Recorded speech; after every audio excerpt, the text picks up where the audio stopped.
Welcome to the Pay Yourself First podcast. My name is Chris Jolly, and I'm on a mission to financially empower millions of entrepreneurs. I want you to make and keep more money so that you can begin implementing and turbocharging a plan for creating financial freedom your way during the life cycle of your current business without spending a ton of time or becoming a professional investor. You see, most of the financial teachings out there are made for employees, not entrepreneurs. If you wouldn't listen to someone who doesn't have kids about parenting, why take business financial advice from someone without a business? Are you ready to break free of bad advice and follow the trail of other uncommon entrepreneurs so you can get from where you are now to the lifestyle you were aiming to create when you started your business? Then stick around. Here comes another episode of Pay Yourself First, where the only investment we offer is the one you make in yourself.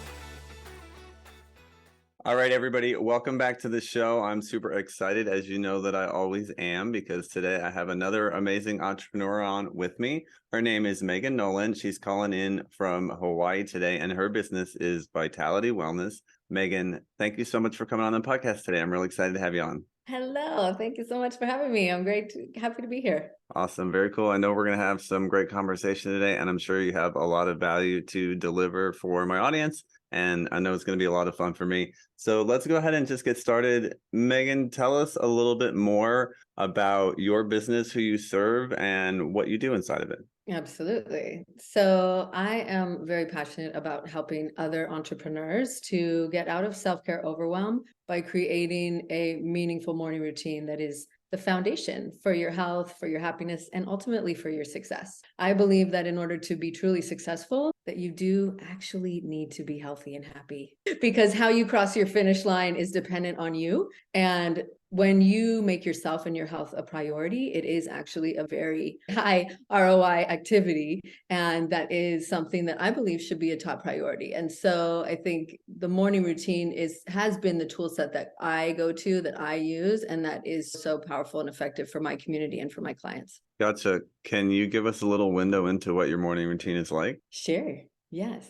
Before I say this, it does sound like it could take a lot of time, but because I've consolidated everything, it's actually rather efficient. And of course, I can stretch it out. I can do it for hours if I have that time, but usually it's about 45 minutes. So I wake up, and while I'm drinking my warm lemon water, I do my gratitude, journaling, as well as big visioning, which turns into some tapping. So EFT, so lightly tapping on acupressure points while stating empowering belief statements, aligning to my vision. So that's the first section. And I call that, in the core work that I do, I call that expanding your vision. So it's getting into the essence and the energy of your goals, your vision for yourself, aligning yourself to that version of you. And so that's what that section looks like. And then from there, I get up and I move my body. So that to me is intuitive based on my energy, how I slept, what I've got going on that day, just whatever. And so usually that looks something like yoga, some cardio, some strength training, dance breaks, stretches, whatever I'm feeling for that day. But there's always an intentionality behind it, because when you create a morning routine that aligns with your big vision, you're taking the information that you get from your vision and you use your physical practice to embody that version of you. So that's what that is for me. And then from there, I always finish up by going out and standing on the grass. Luckily, I live in a warm climate, as you mentioned, so there's no frostbite or what have you, but it really is a powerful way to get grounded. And depending on your vision of things, I really see it as an opportunity to get anchored, to connect to your surroundings, to connect to yourself, connecting to the earth, connecting to the heavens, whatever it is, and then but coming back to your own center. So for me, that's what it looks like. Starting from that big vision, using my body, but then finishing with that intentionality of choice, because all of this boils down to how you're choosing to show up first for yourself, but then ultimately for your business and for your community. So that's loosely what it looks like. Some days more, some days less, but as a general starting point, that's what I go to. Awesome. I love that process. Now, about how long does it take you? Ideally, I have about an hour, but sometimes I have to leave earlier, or if I have a session that starts, then it's 45 minutes. I can tighten it up into half an hour, but then it feels rather rushed. For me, the hour is ideal. Gotcha. And that seems for most people, at least, a manageable enough time period where, especially if they realize the value of doing something like that, that they can insert that into what they're already doing in life without having to greatly restructure their entire life. I agree. I agree. Although that's not always the case, because I found that more and more people are like, oh, can you make me something that's 5 minutes? And I can't. I subscribe to the theory that any amount is good, and it's cumulative and it adds up. And so even if it's just a couple minutes, then yes. And so I think that an hour is totally doable, but I do understand that it's not for everybody. And that's a jumping off point. And again, it doesn't have to be first thing. It doesn't have to be 5 a.m. Just figure out what works for you in your schedule and do something for yourself, right? You got to maintain the amazing body that you're living in so you can get to where you want to go. So that's really what it comes back to. Yeah, absolutely. In assertion to somebody telling me that a lot of times morning routines are a waste of time because it distracts you from actually getting up and doing the work, I responded by just getting up an hour or two earlier every day, and now just get up at 3:30 and take care of everything and then off to the races. Yeah, I want to. I agree with you, but there is a significant body of research that shows the direct impact of exercise on your productivity, your focus, and your performance. So there's that as well. All right. Yeah, if you are going to do any of those things, I think exercising is one of the ones that you got to make sure you have right at the top. Agreed. Yeah. So let's talk about, and obviously I don't want to reduce it to exercise, but let's talk a little bit about yoga and how you utilize that in your work. Absolutely. So for me, yoga has been really foundational because despite what we see on social media, it is truly a practice of deep self-connection, deep self-awareness, acceptance, and ultimately learning to love ourselves. And I know that's a catchphrase, but it's one of those tool sets that people underestimate because of, first and foremost, how challenging it is to be able to take your body into these different poses. So we use it as a mechanism for keeping your body really strong, for keeping blood flow, for helping you to stay flexible, not just so that you can stand on one foot and do all sorts of crazy things, but as simple as like bending over to pick up your keys and not being scared that you're going to throw your back out. And so having that mobility of your body, that's powerful. But the way that it's designed, it also helps you to stay strong at the same time. So we have that physical layer of benefits, and we could go down the track of the hormonal balance and the bone density and all of the stuff that really is powerful. But then it's an ability to come back to your center, because as entrepreneurs, I know you're going to get thrown sometimes. The funnel's going to blow up, or Zoom's going to do something funny, and all of that. And it's your ability to come back to that place of when you are centered, when you're still, when you're calm, when you're able to handle the challenges. That's really what it's doing. But people don't realize that until they hear stuff like this, or they do a class where people talk about that. And ultimately, as a tool set, yoga is helping you to evolve and to grow and to become more self-aware and more self-actualized. So I use it for a variety of different reasons and a variety of different benefits, because it is a holistic system. And luckily it does all of that simultaneously. So it's the original multitasking formula for keeping us healthy and happy. Yeah, absolutely. That's a great analogy, because so many people have the idea that yoga is just these different stretches that you do. And there's actually a much bigger system behind it, and a lot more besides just the exercising part of it, or whatever you do want to call it. Now, you mentioned you do work with a lot of entrepreneurs, and then you obviously work with people who are not entrepreneurs as well. What do you find is maybe the difference in between the two populations as far as what they need when they come to you for help? That's a great question. I'd say it really has to come back to their intent. Because as entrepreneurs, we're so intimately involved in our business, a lot of the time that is what they come for. They come to be more productive. They come to be more focused. They come to be more effective. And they know that their health is reliant on that, and vice versa. So that seems to be the intent, because it will support their business. Whereas people who aren't entrepreneurs, aren't business owners, they're coming at it from the perspective of, I just want to feel better. I just want to feel happier. I just want to feel like myself again. I just want to not hurt anymore. And so it's, in a sense, is more directional when it comes to entrepreneurs. Like, where is this going to help them get to? Which is, of course, classic to our whole mentality, right? It's like, how is this helping me be more effective? Whereas people that are not, it's more about, in a sense, it is slightly similar. How can this help me be more effective in my day-to-day life as a human, enjoy my life even more fully? So there's a difference in why they're coming to me in the first place, for the most part. Yeah, that makes sense. At the same time, there's definitely, I feel, a lot of masculine energy in that, obviously, that entrepreneurial drive and the push to do. How do you maintain a balance of the more feminine side and also find and enjoy the flow of business? That's a great question. And I agree with you. We need to have both. We need to have that structure, the action, but remembering that the being doing the doing is so important as well. And so that is the essence of the morning routine, and having that practice to begin the day with, because it sets the tone of your energy and how you show up. And for me, that is the starting point, as well as coming back to that periodically throughout the day, because we can get really in the go on that frantic train of I gotta get it done and all of that stressful energy. Yet when we do that, we're activating stress, we're activating a less effective part of our brain, versus when we take that time to pause. And even just as quick as when you come back from the washroom before you get back into the work state, just taking a second to come back to yourself, to breathe, and to come back to the center, come back to your intention for the day, because how you're showing up will impact how everything unfolds. So it is that balance of being aware of how you're showing up and how you're feeling, and checking in. And that's especially true for myself and for many entrepreneurs who consider themselves to be very high achieving, very driven, because that's part of our brain that kicks in and takes over, and we want to do and we want to achieve and we want the goals and we want to blah, blah, blah, blah, blah, blah.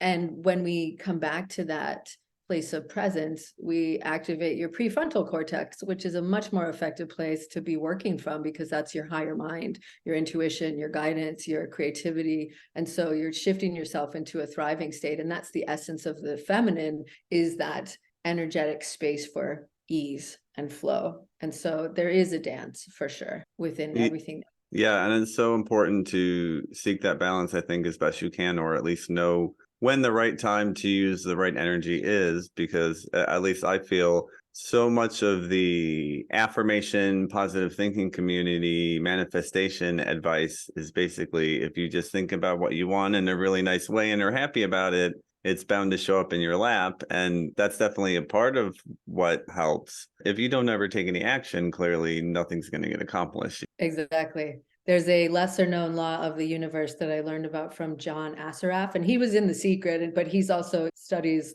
neuroscience as related to marketing. And so his interpretation of that is the law of Goa, the law of get up off your, you feel in the blank A word. I don't want to offend anybody, but it's the get up and do it. It's the get up and take action. And so there is that essence. And I think that's where sometimes as the driven entrepreneur, we're hard to turn that part off. And so it's a really interesting sort of observation of ourselves to look at, because if we're always in the go action, that's a fast track to burnout. But if we're just in the, I'm going to sit and wait for it to happen, then we're not going to get as far or as quickly as we want to. And so again, it's a meet in the middle sort of scenario. Absolutely. Tell us, Megan, a little bit how you got into entrepreneurship. Is it something that you were really into from a young age, or did you start in somebody else's business and decide to do your own thing, or how did you get to here? So other than my jobs in high school, where I worked at a store at my local mall, I've always worked for myself. And that started as a personal trainer, because typically as personal trainers, unless you become part of the team for salary wise, you're considered an independent contractor. So I've always had that aspect to my business. And so it really has just been the way for me. And of course, there's been challenges with it, but I guess you could say it has been my journey. Never had a corporate situation or a 9-to-5 or any of that. I've always loved the freedom and the independence that comes from having my own business. Yeah, it's so rewarding for me, and I'm sure you and most entrepreneurs, to just know that the choices and decisions they make have a direct effect over how well they do. Because in so many organizations, if you work for a company, you don't really have that much say over what happens or how you perform your job or any of that. Agreed. Yeah, very great. Okay, Megan, now I want to ask you a little bit about the financial piece. So my first question for you is this. Imagine that your business is a garden hose, and as a hose can get kinked over itself, which stops the flow of water. So if there's one kink in your business right now that's keeping more cash from flowing into it, what is that? That's a great question. I love that analogy. I think for me, it's always the time piece, because as somebody with a lot going on and a desire to be in control of all of it, I'm the kink for the most part, because it's one of those things of the relationship building component is so important for that to translate into conversion and into sales. And so being able to continually build new connections and cultivate relationships, that can be a bit time consuming. And so when you get distracted with other back end stuff, then it's challenging to maintain that depth of connection and to the breadth that I'd like to have. So I think that would be the kink, if you will, that it's just a delegation of time and my own priorities because of having the big project of getting the book off the ground and everything, and plus the other back end stuff that's going on. And so I think that would be the one thing, that is learning to just make sure that I can not spread myself too thin, but give everything enough for it to continually blossom and to grow in the garden. That makes sense. I know one of the most challenging things about running a business is knowing exactly where to put yourself in the business, what you should be doing now, what ought to be handed off to somebody else. Yeah, that's definitely a big challenge. Now, you mentioned your book. Please tell us more about your book. Yes. So it is called The Warrior's Journey, Ancient Wisdom for the Modern Entrepreneur. And it's been quite the journey. It's interesting because it tells the story of the ancient warrior behind the poses in the yoga practice. Many people haven't heard that story, but it's really deep with meaning and passion and drive and courage, which is the essence of entrepreneurship. So it tells that story, but it tells my story simultaneously. And so it was a beautiful experience of reflection to witness my own growth through the progression of actually writing the book, but also my progression as an entrepreneur, for over 17 years. And so it was more than I expected as far as all the moving parts, and true to form, going back to my hyperachieving ways I alluded to earlier, instead of just launching the book, I decided that it should be an opportunity to relaunch a program that it supports. And so why not simultaneously do those things at the same time? Yeah. Why not? So there's that. But it's been an incredible experience. And the tool set that it gives people is so incredibly empowering and transformational. And it is the essence of the yoga practice of who we become by way of these tools. And so it is the foundation for everything that I've done and achieved. But for so many people in my community, the same thing, that it has transformed who they are at the deepest core level. And that's the essence of entrepreneurship. I think it was the lesson in personal development you didn't know you were going to get, but clearly you needed. So that's the essence of this whole experience and the book. Amazing. That sounds like a great book. Now, by the time this interview comes out, your book will already be out. So for anybody who's interested to learn more and maybe grab a copy, where can they go to do that? I'm sure we'll have some show notes, so I don't want to misquote myself, but I'm pretty sure I got the domain of thewarriorsjourneybook.com. Very exciting. All right. Now, what is your biggest financial goal for the business? If I gave you a magic wand and said within 2 years you can achieve any financial goal you want inside this business, what are you going to poof and make happen? I've really been passionate for a while about creating my own nonprofit, the Worldwide Warrior Fund, because I believe and I see that there's so many warriors around the world that need to be supported in the work that they're doing because of their direct impact to the community that they're supporting. So I would like to be able to create that in a way that's sustainable so that I can have an impact through the work that I'm doing in a whole bunch of different communities around the world. That sounds like an amazing and very meaningful goal. And at the same time, it leads into talking about that impact. And for me, that always gets back to the financial freedom question, because at least for most entrepreneurs, I find when you start to talk about financial freedom, then they talk about their impact goals. With a lot of employees and other people, you talk about financial freedom and they talk about they just want to go hang out at the beach. I'm down for hanging out at the beach for sure, but I do also have other things I want to do. So what is financial freedom to you? Let's say that you're to the place in your business where you're making all the money you need to fund the lifestyle that you want, and you don't have to show up and actually work inside of the business unless you choose to, because it's something you're just really crazy about and you want to be there. What are you going to do with your time besides that amazing project you just mentioned? The other two components of the trilogy. So more books, write more books. I definitely am a lifelong learner. I love to study. Especially when it comes to the yoga practice. And so being able to immerse myself in more studies, is definitely part of that plan. And to be able to travel more I love to travel, and especially now that's back in the flow with things. And so that's really wonderful. And being able to experience more cultures, because that kind of lends to the growth and the learning. And it's because I love to immerse myself into things, whether that's delicious food or yogas or learning or what have you. So that to me would be the spaciousness that it would provide. And then again, being able to contribute back through the nonprofit and being able to support locally in my community beyond that. But I know firsthand for myself, as someone who's been challenged with mental health challenges, and also in the entrepreneur community is quite prevalent. So I would like to have a way to give back to people in my community that are maybe on the entrepreneurial path or maybe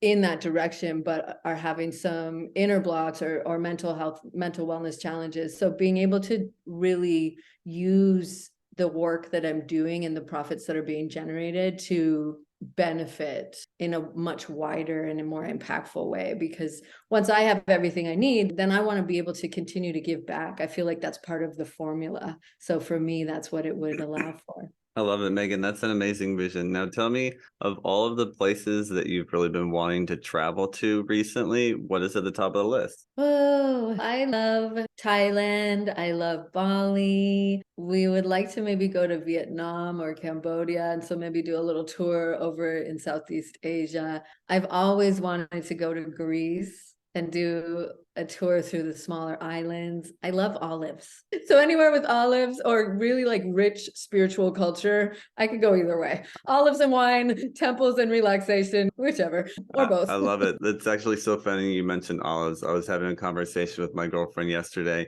and I was jokingly suggesting we could run away to Italy. And she said, "What do we do?" And I said, "I don't know. We'll just plant a bunch of olive trees and sell olives." And she hates olives. Oh yeah, they're one of those foods. Either you do or you don't, Yeah. really. Yeah, that's funny. I like your Yeah. vision.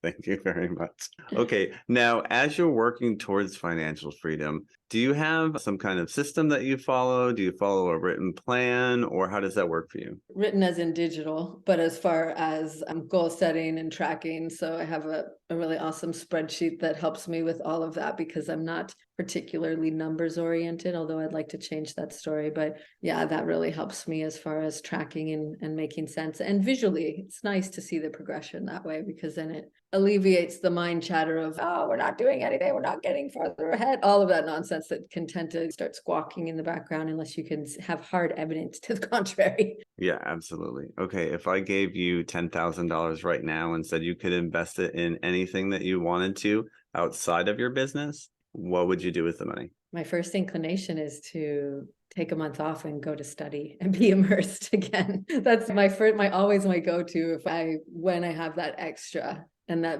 part of the vision that can pop in. Yes, that would be what I would invest in, which I think is indirectly an investment in me and the business and the growth and all those things. Maybe I averted the question, but Well, I think when you're a business owner, everything is indirectly linked to the business if it's not directly linked. I agree, especially when your work is aligned with your passions and it's something that supports you as an individual that you can then pour back into the business. It's hard to separate those things. Yeah, absolutely. It sure can be. Okay, Megan, tell me your 5-year vision. So imagine it's 5 years from today. What is your business like in 5 years? What are you doing in the business? Go. Everything will be a lot more streamlined so that all of the things that are not in my creative zone of genius are taken care of by other people. It gives me a lot of mental bandwidth to, again, be in that creative space, be more engaged with doing keynotes and workshops and speaking from stages so that we can continue to spread this message and share these tools with people on a farther and wider scale. I still always see myself in that coaching and teaching role because that is what I love. But being able to step away more from the logistical back end stuff, that to me feels like heaven. That would be what I would put at the top. While we're on that subject, what is the one task that you dislike doing the most in your business? Bookkeeping. It's just, I don't know. I love that there's people out there that love stuff like that, like CPAs and accountants and stuff. And I'm like, I really love you. It's amazing that you like this. It makes me want to pull my hair out. Help. But no, luckily we have it streamlined. I have people helping me with that to a degree, but still it's one of those things that makes me want to bury my head in the sand and never come back out. Understood.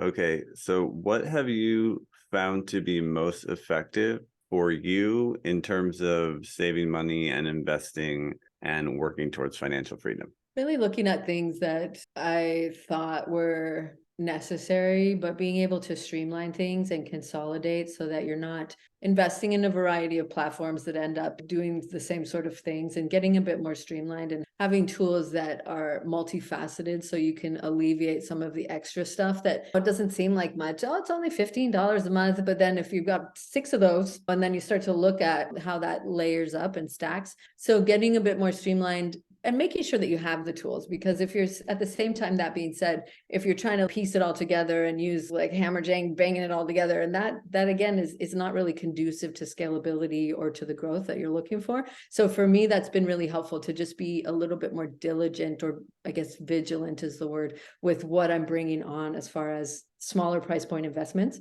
So that's been a very helpful mechanism for that. And then being really mindful between personal and business money or finances, and keeping them separate, keeping that delegation of, okay, this is how we pay ourselves out, this is how we move forward, this is the money that we operate from and can reinvest into the business. And again, it's also been being able to be willing to delegate away certain things to free up my own time and space to do the more higher income generating activities, which makes the most sense, right? Just because you can do those little things doesn't necessarily mean you should, Megan, or anyone listening. So then leaning into what is going to really move the needle. And one of my coaches calls those the 5% activities versus doing all the other things that need to get done. And when you can start to bring people on, that was really helpful for me. Yeah, and one of the easiest places to trip up in business, especially for a new or newer entrepreneur, knowing when to hire and who to hire and what to hand over, because if you don't, you definitely won't be able to grow beyond just whatever labor that you are able to put in yourself. Exactly. And it really can lend to burnout and getting resentful and getting depleted. And going back to what we were speaking to earlier about how your business is a reflection of you and how the way that you show up is so important. But if you're exhausted and burnt out and your cup is very empty, maybe even cracked at that point, it's really not conducive to the growth and the depth of impact that you're capable of and that you're destined for. And so being willing to take a step back. And I know, I get it. It's hard to relinquish things. And it's, as very particular beings, I'm speaking for myself, but very particular in the way I want things to be done. It can be challenging to delegate away, but it's an art that you will get good at. It's a work in progress, let's be real. But I think that's really important to remember. Yeah, absolutely. And as necessary as it is to delegate work to others, it's also important to spend your time as an entrepreneur educating yourself.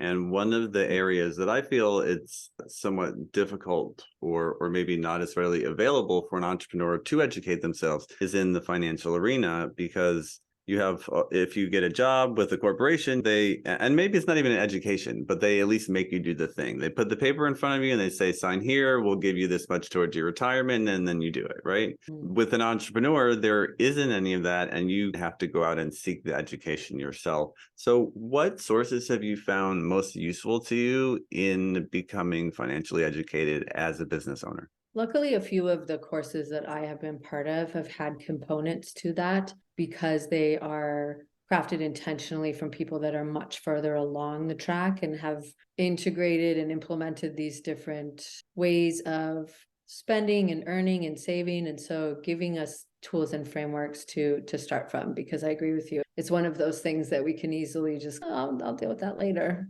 Put that off, and then it's easy to skip it. So having the guidance of mentors that have already figured that out for themselves and specialize in it, that's been really the key for me. I love it. So important to go to those people who have been there and done that and find out what they know and learn from them, because it saves you so much time in the long run. Yes, exactly. Yeah, they can fast track that because they've already been around the block, made the mistakes. Hopefully can expedite the process for you a little bit more. Yeah, absolutely. Okay, before I let you go, anybody who wants to know more about what you do, Megan, where can they go for that? For sure. I would love to connect. As we were speaking a little bit about the morning routine earlier, there's a gift that you can grab called the mini morning routine. So you can go to minimorningroutine.com and grab that freebie to create your own purposeful powerhouse practice to start the day with. So that will connect us. And then over on Instagram, my handle is I am Megan Nolan, and there's lots of ways for you to integrate these tools into your life and business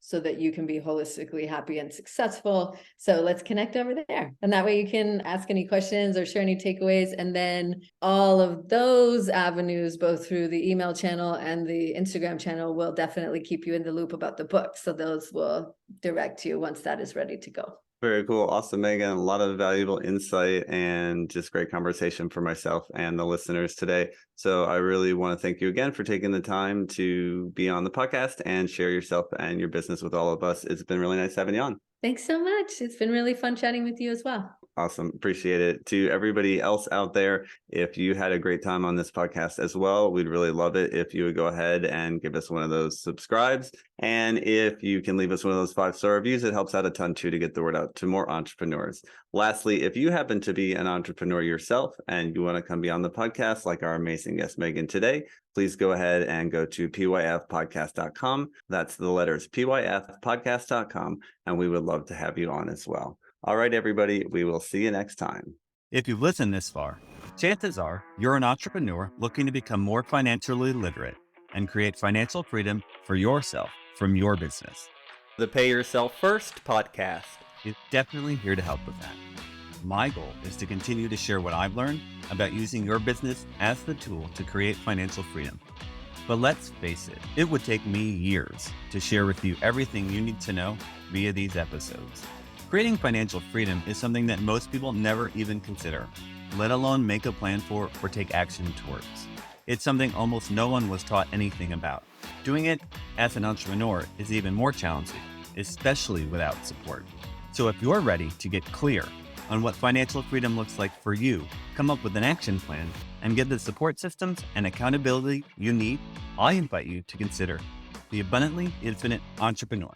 I created the program to help entrepreneurs just like you get a handle on their personal and business finances and start building confidently towards financial freedom. And it's how you can discover ways to take 10 years off your retirement, add an extra 5 or 6 figures to your portfolio, and finally get clear on what numbers you should be tracking in your business and why. Together, we'll gain clarity around your financial goals and what being financially free would actually look like for you. Then we'll put together a customized game plan to get you there and the accountability to see you through.